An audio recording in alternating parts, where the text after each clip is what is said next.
ദിവസവും ആവശ്യത്തിന് വെള്ളം കുടിക്കുന്നില്ലെങ്കിൽ തീർച്ചയായും അത് നമ്മുടെ ആരോഗ്യത്തെ പല രീതിയിലും ബാധിക്കാം. എന്നാൽ ആവശ്യത്തിന് വെള്ളം കുടിച്ച ശേഷവും ഇടയ്ക്കിടെ ദാഹം അനുഭവപ്പെടുന്നുണ്ടെങ്കിലോ?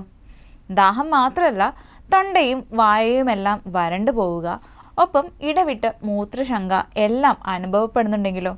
ഇതത്ര സ്വാഭാവികമല്ല. തീർച്ചയായും ഇങ്ങനെ കാണുന്നതിന് പിന്നിലെ കാരണം അന്വേഷിച്ചേ മതിയാകൂ. ഇത്തരത്തിൽ ഇടവിട്ട് ദാഹം അനുഭവപ്പെടുന്നതിനും വായ വരണ്ടു പോകുന്നതിനും മൂത്രശങ്ക തോന്നുന്നതിനും പിന്നിൽ വന്നേക്കാവുന്ന ഒരു കാരണത്തെക്കുറിച്ചാണ് ഇന്ന് പങ്കുവയ്ക്കുന്നത്. നിങ്ങൾ കേട്ടിരിക്കാം, ഷുഗർ ഉള്ളവർക്ക്, അതായത് പ്രമേഹമുള്ളവർക്ക് ഇങ്ങനെയുള്ള ലക്ഷണങ്ങൾ കാണാമെന്നത്.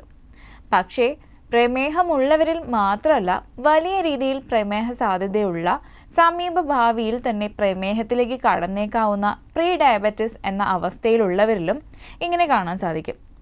ഈ ഘട്ടത്തിൽ ഷുഗർ നില കൂടുതൽ തന്നെയായിരിക്കും. എന്നാലോ പ്രമേഹം എന്ന അളവിലേക്ക് എത്തിയിട്ടുണ്ടാവില്ല.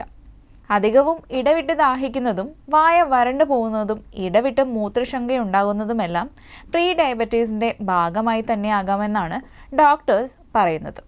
അതിനാൽ തന്നെ ഇങ്ങനെയുള്ള ലക്ഷണങ്ങൾ കാണുന്ന പക്ഷം ഉടനെ പരിശോധന നടത്തുകയും ഷുഗർ സാധ്യത മനസ്സിലാക്കുകയും വേണം.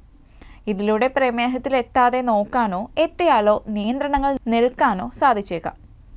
പ്രീ ഡയബറ്റിസ് സ്റ്റേജിൽ രക്തത്തിൽ ഷുഗർ നില വർദ്ധിക്കുന്നതിനാൽ ഷുഗർ മൂത്രത്തിലൂടെ പുറന്തള്ളാൻ ശരീരം ശ്രമിക്കും. ഇതാണ് ശരീരത്തിൽ ജലാംശം കുറയുന്നതിലേക്ക് നയിക്കുന്നത്. ഇങ്ങനെ വരുമ്പോൾ ഇടയ്ക്കിടെ ദാഹം തോന്നുകയും മൂത്രശങ്ക ഉണ്ടാവുകയും ചെയ്യും. പ്രീ ഡയബറ്റീസിൽ മാത്രമല്ല, വൃക്കരോഗം, കരൾ രോഗം എന്നിങ്ങനെയുള്ള രോഗങ്ങളുടെ ഭാഗമായും അമിത ദാഹം കാണാം. ഇക്കാരണങ്ങൾ കൊണ്ട് തന്നെ പരിശോധന നിർബന്ധമാണ്.